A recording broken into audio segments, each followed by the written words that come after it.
Ang mga isinilang ng February 9 ay mga independent at generous na tao. Meron silang malawak na pag-iisip upang maunawaan ang mga problemang kinakaharap ng ibang tao.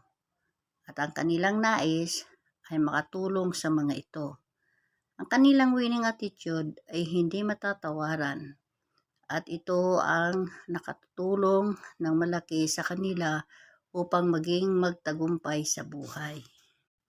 Kailangan lamang na maunawaan na sa bawat pagkakamaling maaari nilang magawa sa buhay ay kailangan pa rin nilang mapanatili ang kanilang katatagan at kumpiyansa sa sarili upang magpatuloy.